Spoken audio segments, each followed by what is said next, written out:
Assalamualaikum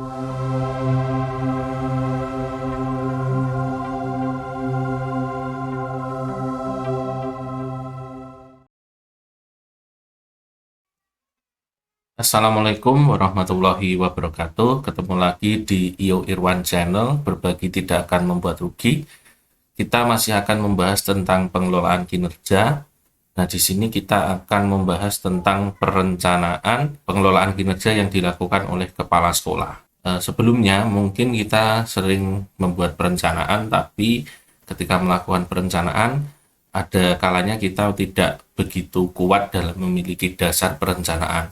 Nah, ternyata di pengelolaan kinerja ini ada hal yang harus kita lakukan, pertimbangan-pertimbangan yang kita gunakan dalam memilih RHK di praktik kinerja maupun di pengembangan kompetensi.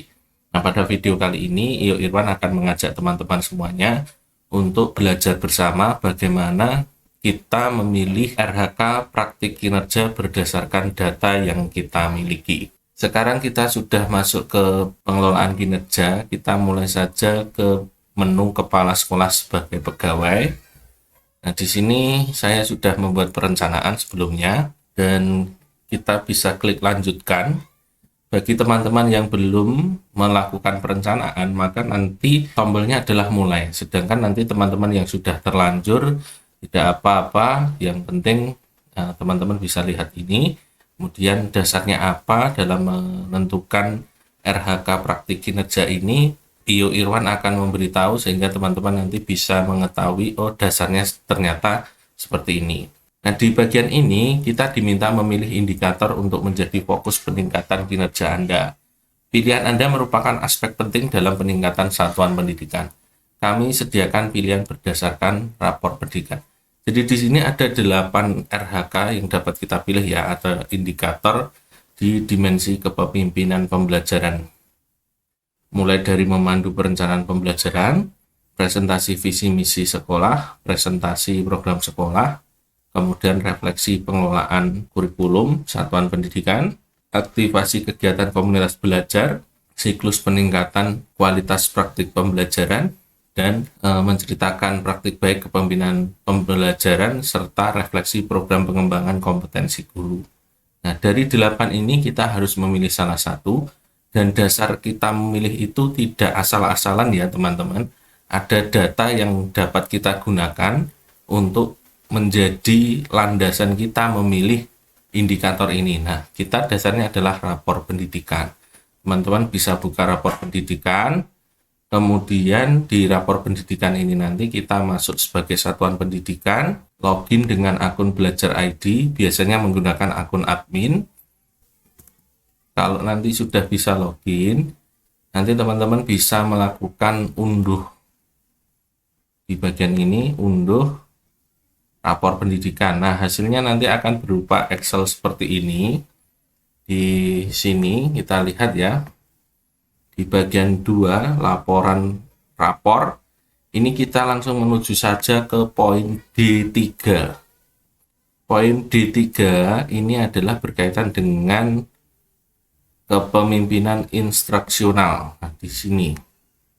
Nah, di sini rapor pendidikan di sekolah kami baik, nilainya 61,92, itu deltanya naik 6,27 ya, dari 55,65.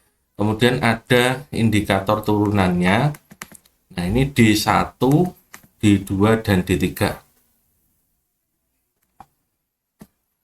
Ada D1, D2, dan D3 ya. Nah, D1 ini visi misi satuan pendidikan. Ini naik 2,60. Kemudian D3.2 pengelolaan kurikulum satuan pendidikan naik 8,59, dan D3.3 ini naik 7,62. Jadi inilah dasar yang kita gunakan D3.1, D3.2, dan D3.3. Inilah yang akan kita pilih dasarnya berdasarkan rapor pendidikan kita tahun sebelumnya.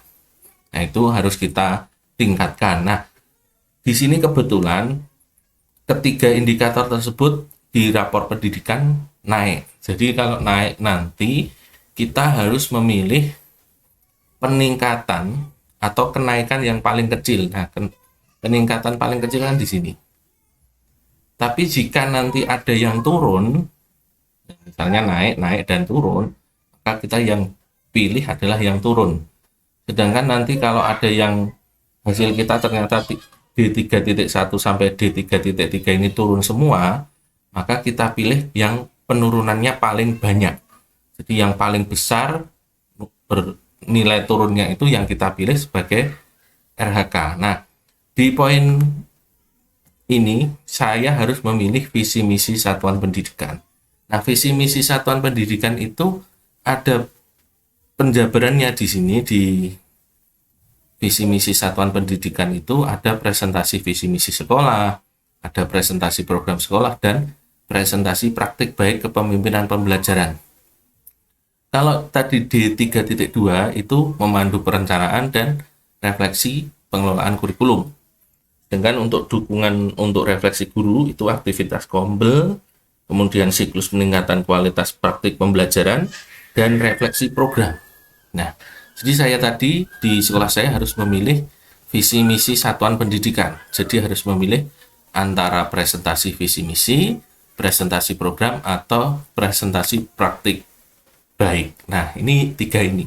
Kita lihat di sini tadi di pengelolaan kinerja ya. Nah, merencanakan ini tadi terkait dengan pengelolaan kurikulum ya. Ini memandu perencanaan pembelajaran ini terkait dengan kurikulum. Kemudian presentasi visi misi ini sesuai dengan tempat kami. Kemudian presentasi program sekolah juga. Kemudian yang satu untuk visi misi itu adalah presentasi praktik baik. Nah, ini menceritakan praktik baik. Jadi saya harus milih ini, presentasi visi misi, presentasi program, dan atau menceritakan praktik baik. Nah, sedangkan kalau untuk yang turun atau naik paling kecil adalah kurikulum, maka kita memilih memandu perencanaan dan refleksi pengelolaan kurikulum. Sedangkan kalau yang turun adalah dukungan untuk refleksi guru, maka yang kita pilih adalah aktivitas Kombel, siklus peningkatan kualitas praktik pembelajaran, kemudian refleksi program pengembangan kompetensi guru. Jadi itu dasarnya ya teman-teman. Ketika kita milih di sini, maka ketika saya milih presentasi program sekolah, ini cocok. Kalau saya milih ini juga cocok. Kemudian kalau saya milih ini, saya cocok. Karena ini sesuai data di rapor pendidikan saya.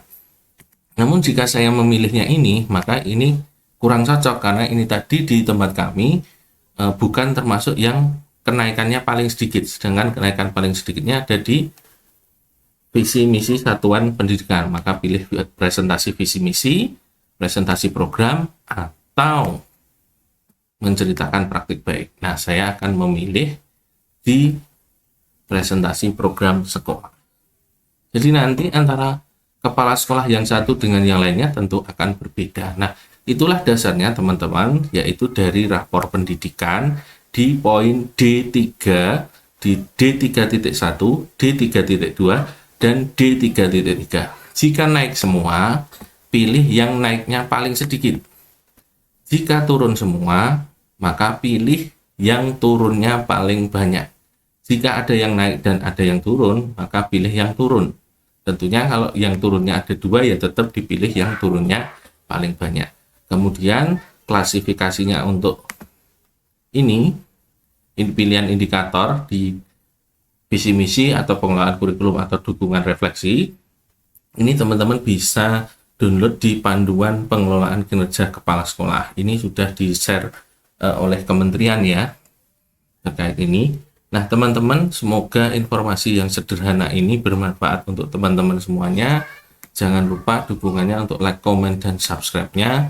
Dan jangan sampai pemilihan RHK teman-teman nanti keliru dasarnya. Jadi jangan dipilih secara asal-asalan karena nanti hasil dari pengelolaan kinerja ini tentunya juga menjadi dasar di rapor pendidikan. Jadi ketika kita pilih ini, mungkin ada istilahnya tindakan nyata yang dilakukan sekolah kita untuk meningkatkan rapor pendidikan. Jadi seperti itu teman-teman, jangan lupa ya untuk memilih sesuai data di rapor pendidikan. Semoga informasi yang sederhana ini bermanfaat. Jangan lupa beri dukungan untuk memberikan like, komen, dan subscribe-nya. Ditunggu. Sampai ketemu lagi di video-video berikutnya. Sekian dari Iyo Irwan. Wassalamualaikum warahmatullahi wabarakatuh.